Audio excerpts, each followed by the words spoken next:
Good morning everyone. Deepawali के अवकाश के बाद आज अपने वीडियो लेक्चर में हम भारत में लोक प्रशासन पेपर के अंतर्गत मंत्रिमंडल सचिवालय, इसका संगठन और कार्यप्रणाली के बारे में चर्चा करेंगे। इससे पहले वाले लेक्चर में हमने कैबिनेट सेक्रेटरीट जो है उसके बारे में हमने बात करी थी कि केंद्रीय सचिवालय क्या है, केंद्रीय सचिवालय के कार्य क्या हैं, केंद्रीय सचिवालय का संगठन किस प्रकार से है। इसी सचिवालय संगठन कार्यप्रणाली की श्रृंखला में आज हम मंत्रिमंडलीय सचिवालय के संगठन और कार्यप्रणाली के बारे में हम बात करेंगे। कैबिनेट सचिवालय जो था वो स्वतंत्रता के बाद की घटना है और ऐतिहासिक दृष्टि से इसकी जो शुरुआत है वो स्वतंत्रता से पहले से हो चुकी है। तो वर्तमान स्वरूप जो आज हम मंत्रिमंडल सचिवालय का देखते हैं वो स्वतंत्रता के बाद ही हमारे सामने में आया है। और सबसे पहले भारत में जब गवर्नर जनरल ब्रिटिश राज्य के दौरान उस समय विभागीय व्यवस्था की नींव रखी थी और लॉर्ड कैनिंग के टाइम पे 1861 में विभागीय व्यवस्था को स्वरूप प्रदान किया गया था। और धीरे धीरे जैसे जैसे कार्यप्रणाली में जटिलता आने लगी या जैसे जैसे स्पेशलाइजेशन के दौर इसमें आने लगे तो निजी सचिव को शामिल करने की परंपरा, फिर कार्यकारिणी परिषद में सचिव को शामिल करने की परंपरा, इस तरह का एक कार्यप्रणाली विकसित होती चली गई। 1946 में 1946 में अंतरिम सरकार के आदेश के द्वारा इस सचिवालय का नाम बदल गया और इस कार्यकारिणी जो परिषद थी अब ये मंत्रिमंडलीय सचिवालय के नाम से जानी जाने लगी। स्वतंत्रता के पश्चात मंत्रिमंडल सचिवालय की भूमिका में बहुत परिवर्तन आया। अब ये केवल जो लेटर्स हैं, गवर्नमेंट लेटर्स हैं, उनको फॉरवर्ड करने वाली संस्था ना रहकर सभी डिपार्टमेंट्स के बीच में एक कोऑर्डिनेशन करने वाली संस्था के रूप में बदल गई। 1947 में रक्षा समिति का एक गठन हुआ। उसके बाद इसके कार्यों में और भी ज़्यादा वृद्धि हुई। एक सैनिक प्रकोष्ठ भी इसमें स्थापित किया गया। 1949 में मंत्रिमंडल आर्थिक समिति की स्थापना की गई। इससे इसके कार्यक्षेत्र में और वृद्धि हुई। 1950 तक ये वित्त मंत्रालय से संबंध रहा। फिर 1955 में 1955 में एक नई संस्था आर्थिक विंग को जोड़ते हुए इसके कार्यों को थोड़ा सा किया। 1954 में O&M सेक्शन इसमें डिवाइड किया गया और इसको कैबिनेट सचिवालय के अंतर्गत रखा गया। फिर 1966 में पब्लिक एंटरप्राइजेस से रिलेटेड डिपार्टमेंट जो है वो पहले वित्त मंत्रालय में था, वो बाद में मंत्रिमंडलीय सचिवालय में स्थानांतरित किया गया। कुल मिला के मंत्रिमंडल सचिवालय में एक कोऑर्डिनेशन वाले विभागों को देखते हुए एक काफ़ी फेरबदल परिवर्तन समयानुसार इसमें होते चले गए।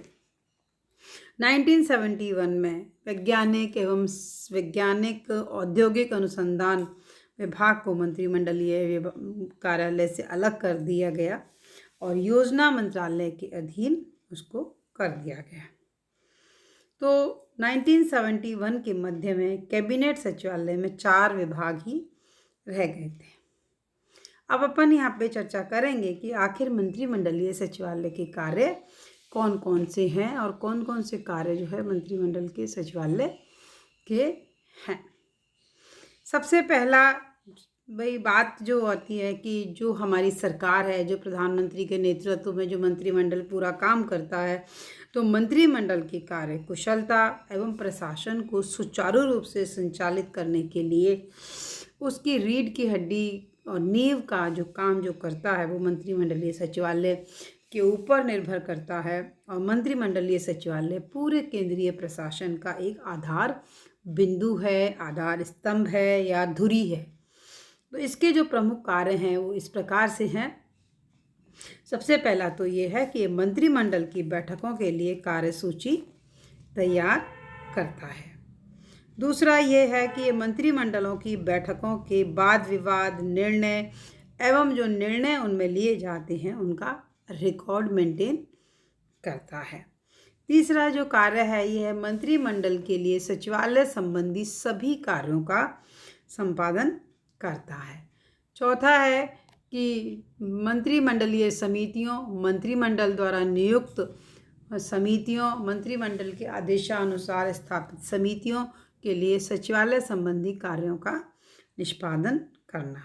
संसद में विधि निर्माण के लिए तैयार किए जाने वाले प्रस्तावों को तैयार करना। विभिन्न विभागों के महत्वपूर्ण कार्यों में समन्वय करना। मासिक सार लेखों एवं संक्षिप्त टिप्पणियों में सरकार को विविध गतिविधियों से अवगत कराना।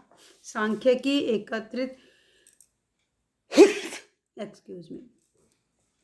एकत्रित करने के मापदंड, आदर्श एवं पद्धति को निश्चित करना है ना। तो संक्षेप में मंत्रिमंडलीय सचिवालय को मंत्रिमंडल के समक्ष प्रस्तुत सभी विषयों के संबंध में मंत्रिमंडल की सहायता और आवश्यक कार्यवाही करनी पड़ती है। संसद में व्यवस्थापन के लिए प्रस्तुत किए जाने वाले जितने भी प्रस्ताव होते हैं आप उनको तैयार करना पड़ता है। राष्ट्रपति द्वारा समय समय पर संसद में जो अभिभाषण और संदेश दिए जाते हैं वो तैयार करते हैं। विदेशों के साथ संधियां, विचार विमर्श, समझौते आदि से मामले तैयार होते हैं। विदेशों में भेजे जाने वाले शिष्टमंडलों के स्वरूप से संबंधित प्रस्ताव तैयार होते हैं। संसद के अधिवेशनों को प्रारंभ करना, स्थगित करना, लोकसभा को भंग करने संबंधी प्रस्ताव पर विचार करना, विभिन्न मंत्रियों द्वारा निर्णय हेतु प्रस्तुत प्रस्तावों, निर्देश प्राप्त करने संबंधी आवेदनों पर कार्यवाही करना, विभिन्न मंत्रालयों के बीच किसी विषय पर विवाद उत्पन्न होने पर समन्वयकर्ता का कार्य करना, सार्वजनिक जांच समितियों की नियुक्ति और ऐसी समितियों की रिपोर्टों पर विचार करना, मंत्रिपरिषद द्वारा लिए गए किसी भी पूर्व निर्णय पर पुनर्विचार करना, सरकार द्वारा चलाए गए किसी अभियोग को वापस लिए जाने संबंधी प्रस्ताव पर चर्चा करना। वस्तुतः कैबिनेट, मंत्रालय, सचिवालय हायर लेवल पर निर्णय किए जाने की प्रक्रिया में कोऑर्डिनेशन का कार्य महत्वपूर्ण भूमिका, उसकी इम्पोर्टेंट रोल है। प्रधानमंत्री के निर्देशानुसार यह कार्य करता है। इसके कार्यों में मंत्रिमंडल और उसकी समितियों के समक्ष मामले प्रस्तुत करना, उन पर किए गए निर्णयों के रिकॉर्ड तैयार करना, उन पर अमल के बारे में अनुवर्ती कार्यवाही शामिल करना, सचिवों की समितियों के कार्य भी करता है। मंत्रिमंडल सचिव की अध्यक्षता में उन समस्याओं पर विचार करने और परामर्श के लिए समय समय पर होती रहती हैं जिन पर मंत्रालयों के बीच परामर्श और समन्वय की आवश्यकता होती है।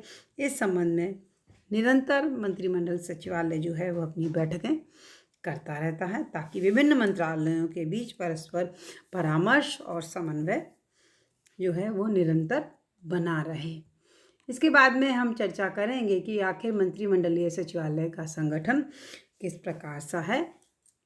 मंत्रिमंडलीय सचिवालय प्रधानमंत्री के अधीन आता है, डायरेक्ट प्राइम मिनिस्टर के अधीन आता है। इसका जो सचिव है वो कैबिनेट सेक्रेटरी कहलाता है। इसकी सहायता के लिए अनेक अधिकारी गण होते हैं। मंत्रिमंडलीय सचिवालय के अधीन मंत्रिमंडल मामलों संबंधी विभाग, सेवा वर्ग संबंधी विभाग, सांख्यिकी विभाग, इलेक्ट्रॉनिक्स विभाग, ये 4 विभाग होते हैं। मोटे रूप से सचिवालय की जो संरचना है वो निम्न प्रकार से है, 3 भागों में विभाजित है। पहला प्रधान सचिवालय, दूसरा सैनिक प्रशाखा और तीसरी आर्थिक शाखा। प्रधान सचिवालय है मेन सेक्रेटरीट। इस सचिवालय के अंदर एक सचिव होता है, उसकी सहायता के लिए एक संयुक्त सचिव होता है, 4 उप सचिव होते हैं, 4 अंडर सेक्रेटरी होते हैं और 6 सेक्शन ऑफिसर होते हैं। इस प्रधान सचिवालय की 4 शाखाएं होती हैं। पहली मंत्रिमंडल शाखा, दूसरी कोऑर्डिनेशन ब्रांच, तीसरी एडमिनिस्ट्रेशन ब्रांच और 4th सामान्य शाखा। दूसरा जो भाग है वो सैनिक प्रशाखा है। ये रक्षा संबंधी और सेना संबंधी कार्य करने के लिए उत्तरदायी है। इसके साथ ही रक्षा मंत्री की पेंशन पुनर्विचार समिति, सेवा वर्ग अधिकारी समिति, सेना अध्यक्षों की समिति, अन्य समितियां जैसे संयुक्त आयोजन समिति, प्रशिक्षण समिति, संयुक्त संचार समिति, इलेक्ट्रॉनिक समिति, अंतर सेवा समिति से संबंधित कार्य भी इसी शाखा के द्वारा किए जाते हैं। यह शाखा संघीय युद्ध पुस्तिका यूनियन वॉर बुक के प्रकाशन से संबंधित कार्य भी करती है। तीसरा जो कार्य है, मतलब जो ब्रांच है, वो है आर्थिक प्रशाखा यानी इकोनॉमिक विंग। यह मंत्रिमंडल की आर्थिक उत्पादन व वितरण समिति तथा अर्थ सचिवों की समिति आदि के सचिवालय संबंधी महत्वपूर्ण कार्य के लिए उत्तरदायी होती है। यानी कि आर्थिक उत्पादन, वितरण, अर्थ सचिवों की समिति से संबंधित कार्य इसके द्वारा किए जाते हैं। 1961 में भारत सरकार ने मंत्रिमंडलीय सचिवालय को 2 विभागों में रीऑर्गेनाइज्ड किया। पहला तो मंत्रिमंडलात्मक मामलों का विभाग और दूसरा सांख्यिकी विभाग। पहला जो मंत्रिमंडलात्मक विभाग था वो मंत्रिमंडल तथा मंत्रिमंडलीय समितियों को दी जाने वाली सचिवालय संबंधी सहायता और कार्य के व्यवहार को करता है। दूसरा जो था वो सांख्यिकी संगठन, वो नमूना सर्वेक्षण, भारतीय स्टैटिकल इंस्टीट्यूट, स्टैटिकल से संबंधित जितने भी समस्याएं और उनसे रिलेटेड व्यवहार है उनसे व्यवहार करता है। लेकिन मई 1977 तक सेवा वर्ग एवं प्रशासनिक सुधार विभाग को मंत्रिमंडलीय जो सचिवालय के अधीन था उसे अब गृह मंत्रालय को ट्रांसफर कर दिया गया। मुख्य सचिवालय के अतिरिक्त मंत्रिमंडलीय सचिवालय में 4 अन्य संगठन भी हैं। पहला उसमें सुरक्षा महानिदेशक है, दूसरा उसमें सुरक्षा महानिदेशक है, सेकंड उसमें अनुसंधान एवं विश्लेषण शाखा है, तीसरा संयुक्त अन्वेषण समिति है, चौथा विशिष्ट सुरक्षा समूह है। और इनमें अलग अलग समय के अनुसार अलग अलग पदों की संख्या वेतन आयोग के सिफारिश के हिसाब से बढ़ती रहती है। जो मंत्रिमंडलीय सचिवालय है इसका जो मुख्य अधिकारी है वो कैबिनेट सेक्रेटरी होता है। इसको मंत्रिमंडलीय सचिव कहते हैं। और ये जो है वायसराय की कार्यकारिणी में जो कार्यकारिणी परिषद का जो सचिव था वही पद आगे चल कर के कैबिनेट सेक्रेटरी के रूप में है, तो उसका उत्तराधिकारी कहा जाता है। यह वरिष्ठतम लोक सेवक होने के नाते भारतीय प्रशासनिक सेवा का वरिष्ठतम सदस्य होता है। उसे लोक सेवकों की सरकारी सूची में टॉप रैंक प्राप्त है, नंबर 1 शीर्ष स्थान प्राप्त है। यह सीधा प्रधानमंत्री के प्रति उत्तरदायी होता है। कई अवसरों पर सचिवों ने प्रत्यक्ष ही मंत्रिमंडलीय सचिव से कार्य संपन्न कराने की कोशिश की, किंतु इसे प्रधानमंत्री के क्षेत्राधिकार में दखलंदाजी ही माना जाता है। चूँकि मंत्रिमंडल सचिवालय डायरेक्ट प्रधानमंत्री के नियंत्रण में रहता है, अतः उसके कार्यों के बारे में सिर्फ उसी का ही उत्तरदायी होता है। मंत्रिमंडलीय सचिव मंत्रिमंडल की बैठकों के समय प्रधानमंत्री के साथ बैठता है, उसको सभी मामलों से परिचित करवाते हैं। केंद्रीय स्थापना मंडल का पदेन अध्यक्ष एवं प्रशासन पर सचिवों की समिति का अध्यक्ष होता है। राज्यों के जो मुख्य सचिव के सम्मेलन होते हैं उनकी वो अध्यक्षता करता है। और जस्टिस आयंगर थे, उन्होंने लिखा था कि मंत्रिमंडलीय सचिव प्रशासनिक अधिकारियों में सबसे ऊंची रैंक का व्यक्ति होता है, जो अपने गुणों, शक्ति, पहल करने की क्षमता और प्रभावशालिता के कारण इस पद पर नियुक्त किया जाता है। वह मंत्रिमंडल सचिवालय में समन्वयकारी कार्यों को देख सकता है, विशेषतः जो कार्य जिन पर प्रधानमंत्री और मंत्रिमंडल रुचि रखते हों। तो इसकी समन्वयकारी भूमिका बहुत महत्वपूर्ण है। प्रशासन का सबसे शक्तिशाली और ये प्रतिष्ठित पद है। स्थापना मंडल का ये पदेन अध्यक्ष है और सरकार का सबसे महत्वपूर्ण परामर्शदाता है। तो वरिष्ठतम लोक सेवक होता है, यह वह धुरी होती है जिसके ऊपर समूचे मंत्रिमंडल की व्यवस्था टिकी हुई होती है। भारत में भी पद की शक्ति और गरिमा की दृष्टि से इसका महत्वपूर्ण स्थान है। वह अपने सचिवालय के समस्त कार्यों का पर्यवेक्षण करता है। विभिन्न सचिव समिति का वो अध्यक्ष होता है। मंत्रिमंडल, प्रधानमंत्री, मंत्रिमंडलीय समितियों को सभी महत्वपूर्ण मुद्दों के ऊपर परामर्श देता है। विभिन्न विभागों में प्रशासनिक कार्य हेतु चीफ कोऑर्डिनेटर का भी वो कार्य करता है। विभिन्न राज्यों और केंद्र के बीच में भी वो कोऑर्डिनेशन का काम करता है। मंत्रिमंडलीय सचिव मंत्रियों से भी संपर्क बनाए रखता है। विभिन्न विभागों के सचिवों के भी वो निकट संपर्क में रहता है।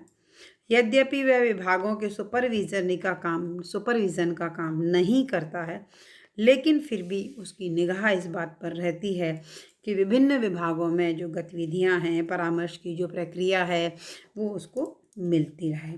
तो इसलिए इंटर डिपार्टमेंट कोऑर्डिनेशन के रूप में भी उसकी महत्वपूर्ण भूमिका कही जाती है। तो कैबिनेट सेक्रेटरी के पद के इम्पोर्टेंस को देखते हुए गोपाल स्वामी अयंगर ने सुझाव दिया था कि प्रधानमंत्री या मंत्रियों द्वारा प्रशासनिक नियुक्तियों के लिए जो सलाहकार सचिव समिति है, उसका कैबिनेट सचिव पदेन अध्यक्ष नियुक्त किया जाना चाहिए। संक्षेप में आप भारतीय प्रशासन में अगर आप देखते हैं तो कैबिनेट सेक्रेटरी का पद सबसे शक्तिशाली और प्रतिष्ठित है। इसके कार्य, सत्ता और प्रभाव की दृष्टि से बहुत ज़्यादा महत्वपूर्ण है। सभी उच्च पदस्थ सचिवों के लिए ये परामर्शदाता का कार्य करता है। जब कभी वे विभागीय कठिनाइयों को लेकर उसके पास आते हैं तो वो न केवल उन्हें परामर्श देता है बल्कि उन्हें निर्देश भी देता है। वह परामर्शदाता, मार्गदर्शक, मित्र की भूमिका निभाता है। संक्षेप में उसका पद मंत्रालय कार्यों के संपादन का है, जनरल स्टाफ फंक्शंस का है, ना कि मंत्रालयों के परिप्रेक्ष्य में सूत्र कार्यों को संपादन का। उसका कार्य सहायता करने का है, ना कि चौकसी करने का। उसके पद के कार्यों और दायित्वों को देखने के लिए उसे प्रति माह एक फिक्स्ड वेतन जो है वो भी दिया जाता है, फिक्स वेतन दिया जाता है। तो कैबिनेट जो सचिव है वो एक तरीके से he is the almost the pivot of the cabinet system. मंत्रिमंडल के सचिवालय के संबंध में प्रशासनिक सुधार आयोग ने भी और अनेक सुझाव दिए थे कि मंत्रिमंडलीय सचिवालय इफ़ेक्टिव कोऑर्डिनेशन करने वाली एक ऑटोनोमस तो नहीं कह सकते, एक मतलब बॉडी है, इंस्टीट्यूशन है। और ये यूँ कि इनका सुधार आयोग का ये कहना था कि ये उतना सक्षम नहीं हो पाया है जितना कि इसको होना चाहिए था। तो उन्हें सजेशन दिए हैं कि सांख्यिकी विभाग को वित्त विभाग में मिला देना चाहिए और इसकी जो मिलिट्री जो सेल है उसको रक्षा मंत्रालय को सौंप देना चाहिए। ऐसा करने से तो फिर जो विभाग इनके पास बचे रहेंगे वो वही रहेंगे जिनका मंत्रिमंडलीय मामलों से संबंधित है। फिर ये कह रहे हैं कि पूरे सचिवालय को रीऑर्गेनाइज्ड किया जाना चाहिए जिससे सरकारी कार्यों के संपादन हेतु विशेषीकृत सेल जो है वो बनाए जाने चाहिए और इनका कार्य इस प्रकार से हो कि मंत्रालयों के प्रमुख निर्णयों को रिकॉर्ड करके स्मरण लेख प्राप्त करके प्रधानमंत्री को निरंतर अवगत कराते रहें। मंत्रिमंडल के सम्मुख निर्णयों का स्मरण लेख प्राप्त कर प्रधानमंत्री के सम्मुख प्रस्तुत करें। प्रधानमंत्री, मंत्रिमंडल, कैबिनेट सचिवालय तथा उच्च मंडलीय कार्य क्षेत्र में नई नीतियों को नया रूप देने में सहायता करना। प्रधानमंत्री के विचारों से मंत्रिमंडल तथा मंत्रिमंडलीय समितियों को समय समय पर अवगत कराते रहना।